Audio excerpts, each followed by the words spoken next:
Bienvenue sur cette nouvelle vidéo géopolitique. On va parler de la démographie. C'est quelque chose dont on n'entend pas parler, mais c'est primordial, que ce soit pour l'investissement ou même à plus court terme pour trader certains indices boursiers. La démographie, pour ceux qui ne savent pas, c'est la population dans une économie, dans un pays et sa variation. On va voir que certains pays vont profiter de cette démographie et certains n'en profitent pas. Vous connaissez sûrement certains pays dont on va revenir après, mais il y a plein d'autres pays, vous ne savez pas, et ils vont chuter, ils vont décliner, la population va s'effondrer, et je pense à la Chine. Personne ne parle de la Chine, mais c'est un pays qui va s'effondrer en termes de population, et ça, c'est pas du tout bon pour ses affaires. Aujourd'hui, tout le monde regarde les taux, les résultats d'entreprise, les tweets de Trump, c'est un petit peu la mode, et c'est normal, parce que ça a l'importance sur du court terme, mais à long terme, la démographie est l'un des systèmes, l'un des métriques les plus importantes pour les marchés, pour la géopolitique, pour les tensions entre les pays. Dans une économie, je pense que vous connaissez ceux qui regardent mes vidéos, vous connaissez un petit peu le ratio des actifs vis-à-vis des retraités. On ne peut pas avoir trop de retraités malheureusement et il faut beaucoup d'actifs, beaucoup de travailleurs pour payer les retraites. Et donc il y a plein de pays qui vont être un peu dans le caca, si j'ai envie de le dire. C'est des pays qui vont avoir de moins en moins de jeunes travailleurs et de plus en plus de personnes âgées. Et c'est le cas en Europe, on va voir, mais il y a pire que l'Europe et ça c'est hallucinant. Donc les jeunes, les actifs, c'est la force motrice, ils épargnent, ils investissent, ils innovent et ils payent la retraite de ceux qui ont cotisé. Ils payent aussi l'éducation, ils payent l'avenir pour les jeunes. L'éducation, c'est les impôts qui payent, mais les impôts, c'est qui les paye, c'est les travailleurs. C'est aussi la dette, mais je pense qu'on fera une vidéo sur la dette, c'est très important. Si une économie, c'est d'avoir une population, modifier le rapport entre ceux qui produisent et ceux qui dépendent d'eux, et vous modifiez la trajectoire entière d'un pays. Quand le ratio se retourne, l'État finance les retraites au lieu des investissements productifs. C'est pour ça que vaut des actifs, parce que on va emprunter sur le marché. La dette, c'est quoi? On va tout simplement emprunter l'argent parce qu'on n'a pas assez d'impôts pour payer les retraites. Donc on va emprunter sur le marché. Donc vous voyez que l'argent de l'État, au lieu de payer les retraites, c'est obligatoire certes, mais s'il servait à innover, à investir, ce serait encore mieux parce que pour le long terme, c'est comme vous, je pense que vous investissez dans des actions, dans des obligations, dans des matières premières. Vous investissez pour une raison simple, c'est que ça va faire progresser votre capital, mais si vous investissez dans Apple, eh bien Apple aura du capital pour innover, pour aller plus loin. En fait, c'est gagnant-gagnant.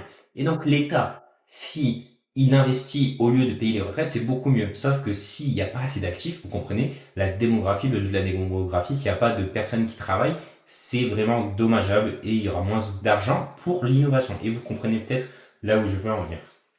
Donc la ligne de démarcation mondiale, il y a un chiffre, c'est le 2,1, le taux de remplacement. Donc 2,1 enfants par femme. Ça veut dire que les femmes en moyenne dans un pays, si le ratio est au-dessus de 2,1 enfants par femme, la population grossit par elle-même et s'il est en dessous, la population chute. Donc la Corée du Sud, c'est vraiment la lanterne rouge. Le Japon aussi n'est pas très bon. Et vous voyez que tous les pays d'Afrique, forcément, la population augmente à vitesse grand V. Donc la population, vous voyez, en 2023, où vous avez ici les pays, la Chine, l'Inde, mais si on projette toutes ces données-là, vous voyez que l'Afrique, elle commence à devenir de plus en plus bleue.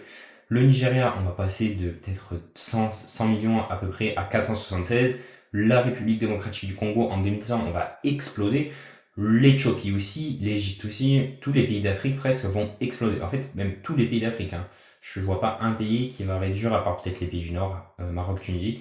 Alors que la Chine va passer de 1,4 milliard à 633 millions. Vous comprenez?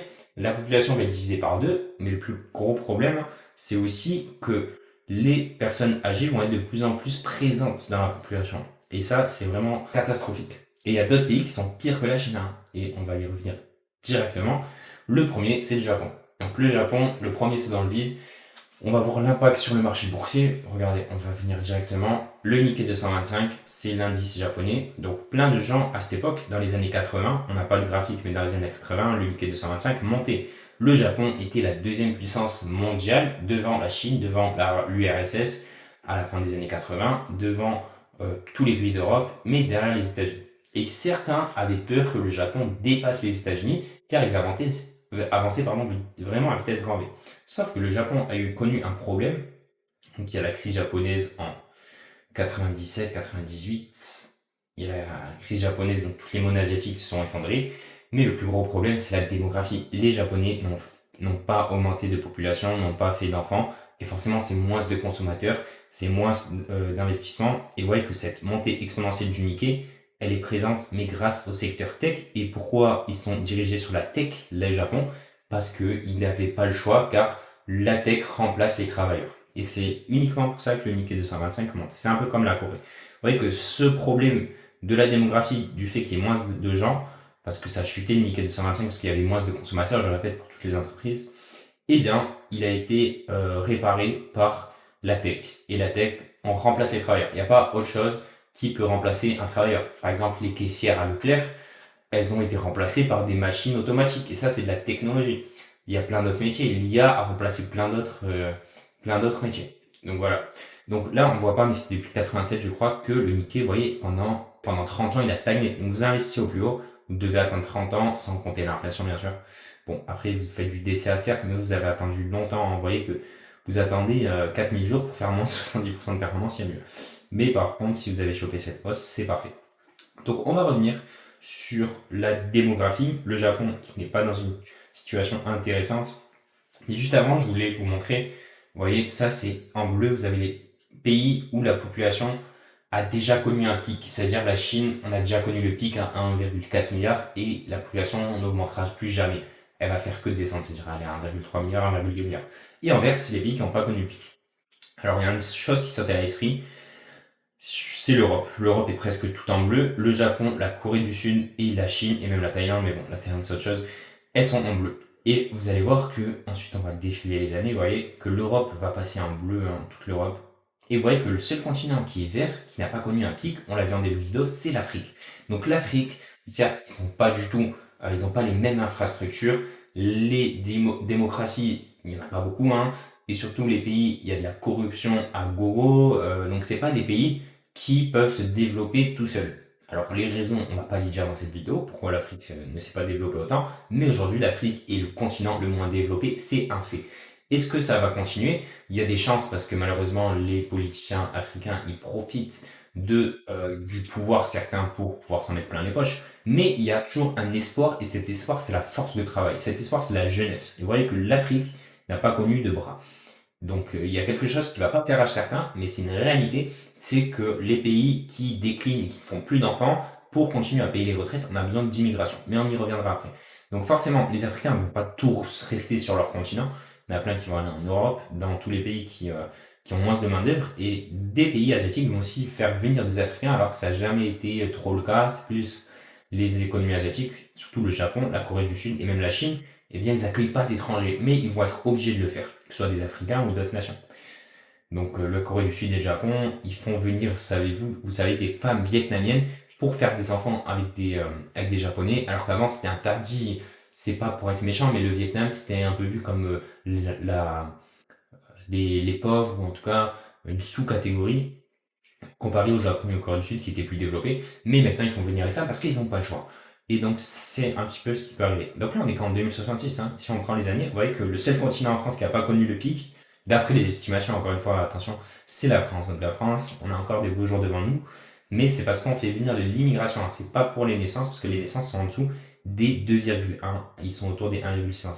Et vous voyez que petit à petit, l'Afrique va commencer à ne pas avoir son pic, mais on y est loin. Et les États-Unis et le Canada, on va prendre les États-Unis, ils n'ont pas connu le pic. Et ça, c'est une victoire et c'est une chance des États-Unis, car ils font un peu plus d'enfants, mais surtout ils font appel à l'immigration.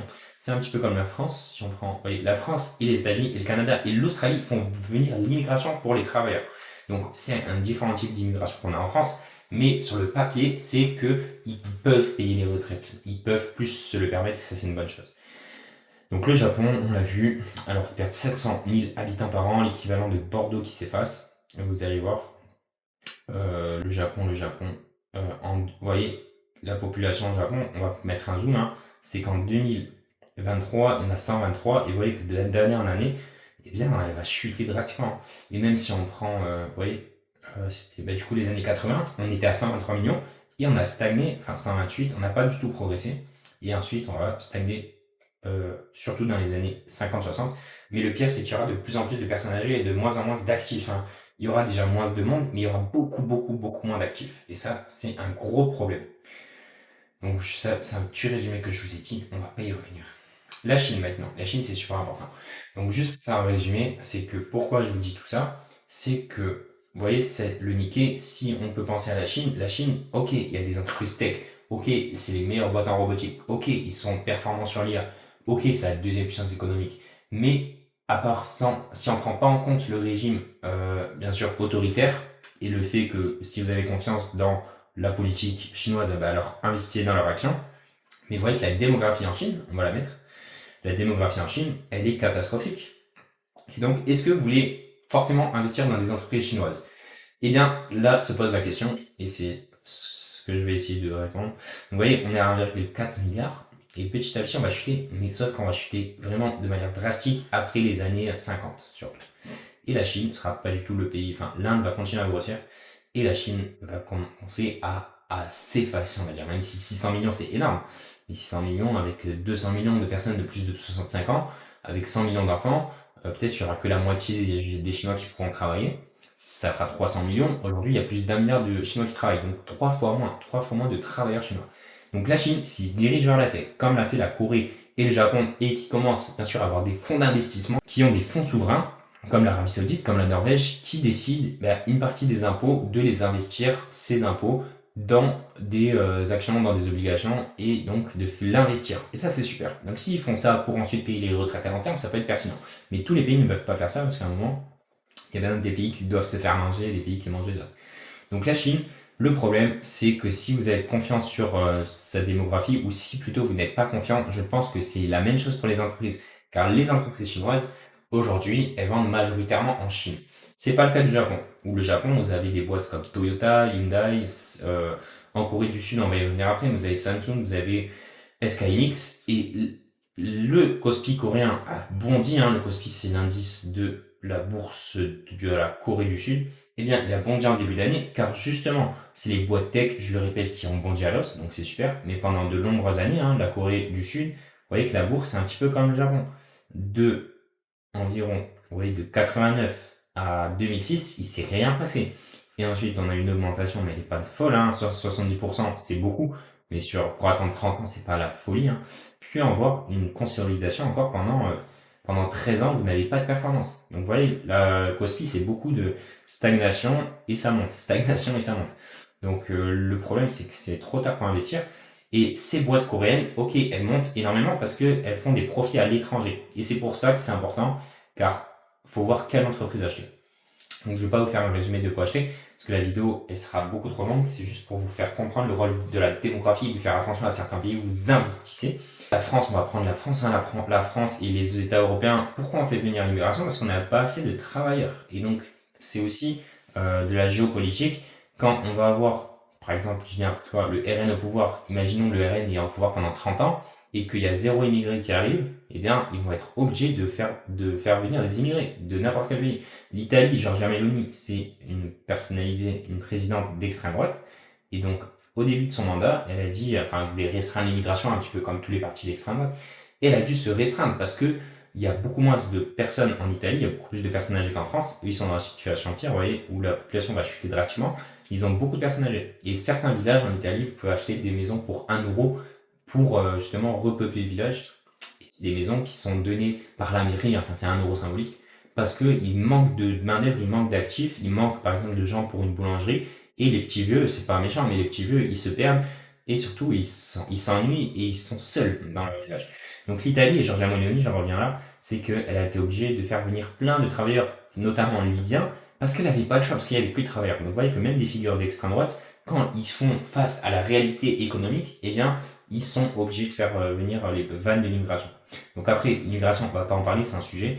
L'immigration des gens qui font n'importe quoi, certes, ce n'est pas l'affaire, mais c'est l'État qui doit sévir sur les 5 langues. Pour moi, c'est plus politique, c'est que si les étrangers, mais comme les Français, c'est la même chose, eh bien, il y avait des sanctions bien plus lourdes pour un crime ou un délit, eh bien, il n'y aurait pas de souci. Je pense que si, aujourd'hui, je dis n'importe quoi, il y avait la peine de mort, si vous voliez même un petit truc, eh bien, il y aurait beaucoup moins de délits créés. S'il y aurait la peine de mort pour quelqu'un qui bouscule ou qui vole dans le sac d'une mamie, eh bien, je vous assure que personne ne volerait, ce serait trop risqué. Et c'est ça le problème de la France et de l'Europe, c'est qu'on est trop lenti, il y a trop de droits de l'homme, désolé. J'espère que YouTube ne va pas me bloquer pour ça, pour dire mon opinion. Comme quoi, je pense que la France, eh bien, il y a trop de droits et qu'on laisse faire les gens comme ils veulent et que malheureusement, il y a beaucoup trop de gens qui en profitent et qui raquettent, qui volent et qui insultent et qui parlent mal, etc., etc. Là, on parle de la Corée du Sud. L'âge médian, c'est 48 ans, hein, c'est très âgé, alors qu'en Afrique, certains pays, c'est 19 ans. La fuite des jeunes diplômés détruit le capital, beaucoup vont aux États-Unis. Conséquence, la dette à 130% du PIB, et au Japon, c'était 265%. Ouais, c'est parce que c'est des pays qui ont vieilli et qui sont obligés d'emprunter pour payer les retraites. Et ça, c'est un gros problème. Donc forcément, si on prend les taux de la banque japonaise, les obligations, JP, DCY, en fait, tous ces pays-là qui ont beaucoup trop de personnes âgées, forcément, ils vont être obligés de payer les retraites. Et si c'est pas les actifs qui vont le payer, c'est quoi? C'est les emprunts. Et emprunter, c'est pas gratuit. Et c'est qui en profite? C'est les autres pays. Et les emprunts, les rendements obligataires qui montent. Parce que le Japon, vous voyez qu'elle emprunte à 2,7%, ce qui a augmenté. Parce qu'on s'est aussi rendu compte, il y a d'autres raisons pourquoi ces taux augmentent, mais ça mérite une vidéo aussi à part entière. Et si vous aimez cette vidéo, n'hésitez pas à liker, vous abonner, mettre un commentaire, ça m'aide beaucoup. Et donc, si le Japon, vieillit trop, on s'est rendu compte que, on va leur prêter à plus cher, hein, parce que c'est dangereux, parce qu'il y a moins d'actifs, donc forcément, vous allez moins potentiellement pouvoir rembourser. Donc, on va vous mettre les taux plus chers. C'est pareil pour la France, c'est pareil pour l'Italie, qui était un peu la bête nord de l'Europe, parce que c'est un des pays les plus âgés aussi. C'est une des raisons, c'est pas la seule. Par contre, les États-Unis qui empruntent aussi à plus cher, mais ça, c'est pour d'autres raisons. Il n'y a pas que l'âge médian. Et les États-Unis, justement, ils sont dans une bonne situation. Vous voyez, si on prend la population aux États-Unis, aujourd'hui, on a 340 à peu près. Et vous voyez qu'elle va continuer d'augmenter à une vitesse assez stable. Hein, et c'est assez beau. Si, bien sûr, les estimations sont bonnes. Hein. Il faudrait voir, ça, c'est dû à peu près. Ce ne sera pas sûr à 100%. Malheureusement, la Corée du Sud, on va pas revenir pourquoi, mais ils font beaucoup moins d'enfants. C'est le pays où ils font le moins d'enfants. Hein. C'est très triste, mais c'est comme ça. Et donc pourquoi ils font ça? Parce qu'il y a beaucoup de pression, on s'en rend pas compte. Mais au Japon, en Corée du Sud, on pense que certains voient le pays comme kawaii, comme tout se passe bien, tout est mignon, nanana. Non, il y a une pression monstre. Et d'ailleurs, je savais pas, mais il y a beaucoup de misogynie. Enfin, les femmes sont à leur place entre guillemets. C'est un petit peu comme certains pays africains. Et ça, je savais pas du tout. Je pensais que c'était beaucoup plus égal. Mais à savoir, c'est très inégalitaire entre les hommes et les femmes. Donc les Français qui se plaignent, c'est pas méchant, mais en France, il n'y a pas de différence entre une femme et un homme, il n'y a pas de différence dans les salaires. À poste égal, à compétence égale, il n'y a pas de différence. Donc allez dans des pays autres et vous verrez la différence. Ce qu'il n'y a pas au Japon, au Corée du Sud, mais c'est plus la mentalité. Et en France, il y a une mentalité où les hommes et les femmes sont égaux pour moi et il faut arrêter de se plaindre encore une fois. Allez en Égypte, allez en Afrique, vous verrez que les hommes et les femmes ne sont pas égaux et vous pourrez vous plaindre là-bas parce que là-bas, il y a des vrais droits et des vraies revendications à faire. Mais en France, je pense que c'est un pays vraiment très très juste. L'Inde. Donc l'Inde, c'est le prochain pays qui va potentiellement prendre la seconde place en termes de croissance économique. À savoir que c'est le cinquième. Vous avez la première puissance économique, les USA. Hein. En deuxième, c'est la Chine. En troisième, c'est l'Allemagne, je crois. En quatrième, c'est le Japon. Et du coup, en cinquième, c'est l'Inde. Et en sixième, c'est le Royaume-Uni. En septième, c'est la France. À peu de choses près. En huitième, vous avez ensuite, pas dans l'ordre, mais Canada, Italie, et aussi la Corée du Sud qui est en 11e place, je crois, en croissance, en termes de PIB. C'est dû à peu près. Bon, ce qu'il faut comprendre, c'est que l'Inde, ils sont arrivés au bon moment. La Médian est de 28 ans, hein, ce qui est très jeune, et du coup, il y a beaucoup de travailleurs qui vont pouvoir prendre en compte. Et donc, qu'est-ce qu'a fait les États-Unis? Bien sûr, il y a d'autres raisons, mais les usines, vous n'allez pas les fabriquer dans un pays où il y a que des papiers mamie. Hein. Vous allez fabriquer où il y a de la main-d'œuvre et de la main-d'œuvre pas chère. Et c'est exactement ce qu'a fait Apple, par exemple. Pendant que l'Asie du l'Est vieillit, l'Inde rajeunit.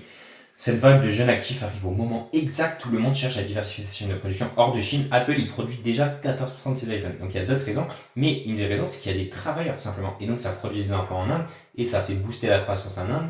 Et les prix d'Apple aussi, ils peuvent réduire hein, parce que la main-d'œuvre est meilleure en Inde. Donc vous voyez que Apple par exemple, en comprenant ça, ils ont explosé à la hausse. Hein. C'est la première capitalisation mondiale à peu de choses près avec Nvidia. En tout cas, elle avait dépassé la semaine dernière, l'heure où je vous fais cette vidéo. Donc Apple aussi, ils ont très bien joué le coup. Parce qu'ils font des marges assez hallucinantes sur leur iPhone. Mais bon, on va pas prendre un biais démographique juste pour ça. Par contre, il y a plein d'entreprises chinoises du coup qui ne performent pas du tout parce que Alibaba, c'est très centré, ok, on vend à l'international, mais la plus grosse partie de leurs bénéfices, ils sont faits en Chine. Vous voyez que malheureusement, qu'ils sont une bonne entreprise, depuis longtemps, elles stagnent, alors que c'est une des entreprises les plus performantes. Alibaba, c'est un petit peu la même chose que Google dans le monde. Alibaba, c'est la même chose que Google, presque. Et vous voyez, Google ne performe pas autant. Donc, c'est pas la même chose exacte, mais savoir que les Chinois n'ont pas les réseaux comme on a nous, ils n'ont pas Meta, ils n'ont pas Google, ils ont d'autres choses. Et forcément, c'est la Chine qui produit ça. Et c'est un marché à 1,4 milliard d'habitants, ce qui est énorme. La Chine n'est pas un pays en développement, c'est un pays développé maintenant. Et c'est pour ça que Alibaba, vous voyez, qu'il ne monte pas, parce qu'en fait, il y a moins de potentiel de croissance. De la croissance ne sera peut-être potentiellement pas là, parce qu'il y aura moins de gens. Donc, je me répète beaucoup dans cette vidéo, et du coup, on va accélérer. Le prochain moteur humain, on va passer de 1 milliard environ à 3 à 4 milliards en 2100. Donc, c'est le continent qui va le plus progresser, le continent où la population va le plus augmenter. La plus grande transformation démographique de l'histoire humaine, l'Afrique subsaharienne va ajouter à elle seule autant d'habitants que la population mondiale entière de 2050. De 1950, pardon. La démographie préventive, donc super, c'est l'Afrique, mais bon, ça c'est des thèses à long terme. Et vous comprenez que en Afrique, du coup, eh bien, il va y avoir beaucoup plus, tout simplement, de personnes, de main-d'œuvre et beaucoup plus de capitaux potentiellement qui vont s'investir. Ce que a déjà fait la Chine, ce que fait les États-Unis, ce que fait moins l'Europe parce qu'on a un passé colonial et du coup on est moins bien vu. Hein. La France qui a été rejetée, et ça c'est des annonces, c'est des biais géopolitiques. Hein.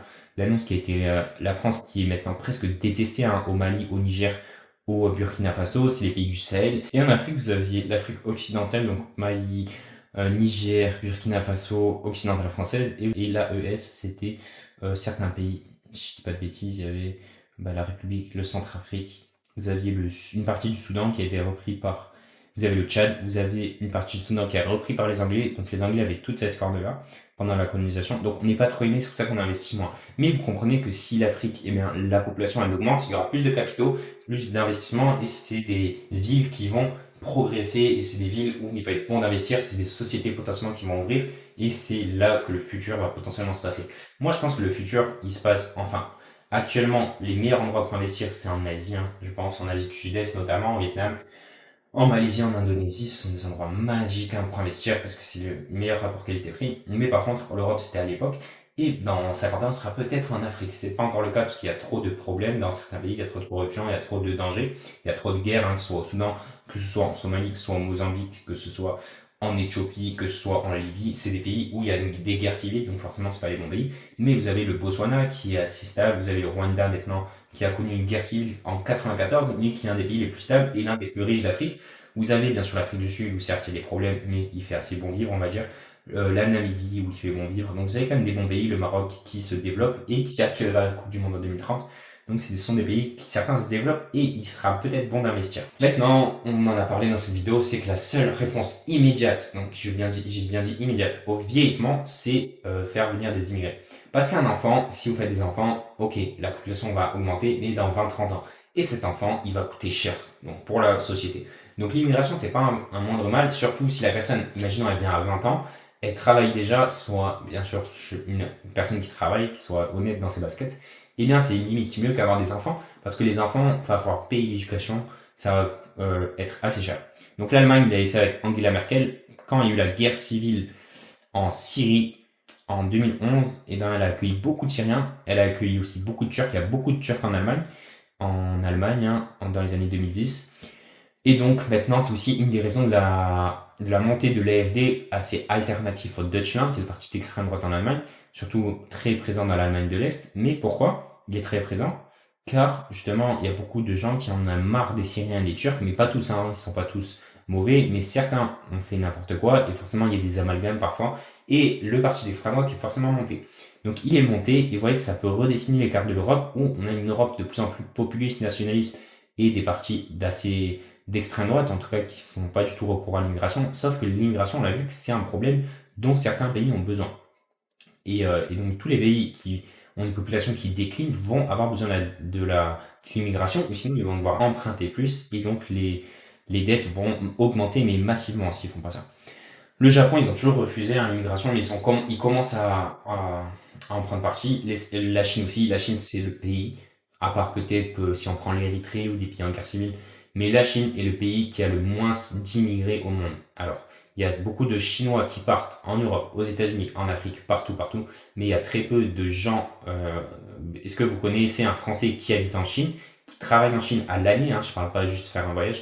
Est-ce que vous en connaissez? Personne non. Alors qu'au Japon, en Thaïlande, en Inde, on en connaît tous parce ils ouvrent les portes à l'immigration, alors que la Chine non. Et ils vont être obligés de le faire. Les États-Unis, vous savez, c'est un petit peu comme l'Europe, ils ouvrent les portes à l'immigration, et c'est aussi une des raisons de leur succès, hein.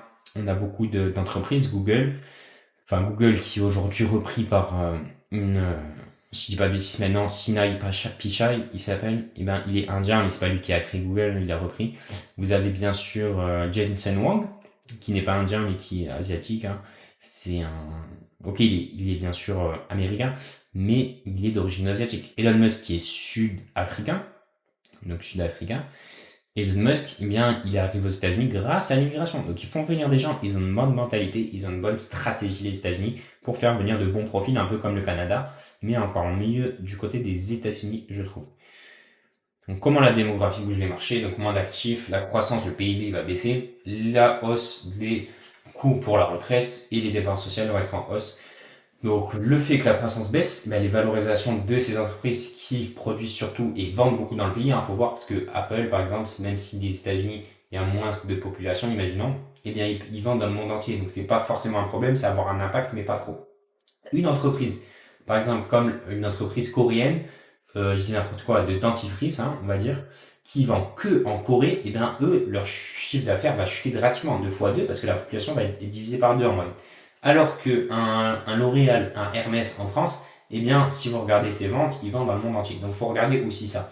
Et par exemple, les entreprises qui vendent énormément à des clients africains, eh bien, eux, c'est ces boîtes-là qui vont exploser. Donc, il faudrait voir c'est quoi ces boîtes-là et quelles peuvent être ces boîtes à l'avenir.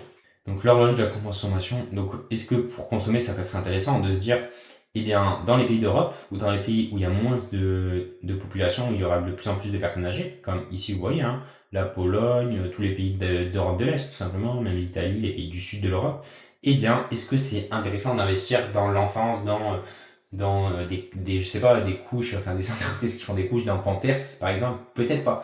Par contre, est-ce que c'est intéressant d'investir dans des entreprises de croisière, de médicaments comme Novo Nordisk par exemple? Les personnes âgées, c'est un fait, c'est pas pour être méchant encore une fois, c'est qu'ils prennent du poids plus rapidement parce qu'ils font peut-être moins d'exercice, leur métabolisme est moins élevé, et donc des boîtes qui permettent de perdre du poids grâce à, vous avez Eli Lilly, vous avez Novo Nordisk, et c'est un secteur à l'avenir qui a du bon.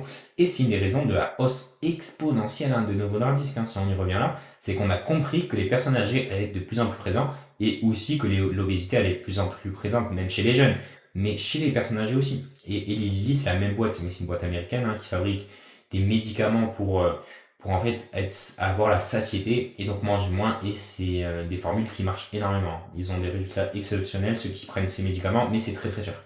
Et c'est payé par la Sécu, pour moi ça devrait pas être le cas, mais bon, c'est une autre histoire. Donc Eli Lilly qui augmente, c'est parce que aussi il y aura de plus en plus de personnes âgées, et ces personnes âgées vont potentiellement plus consommer. Donc vous voyez, il y a plein de secteurs qui peuvent être favorables sur lesquels investir.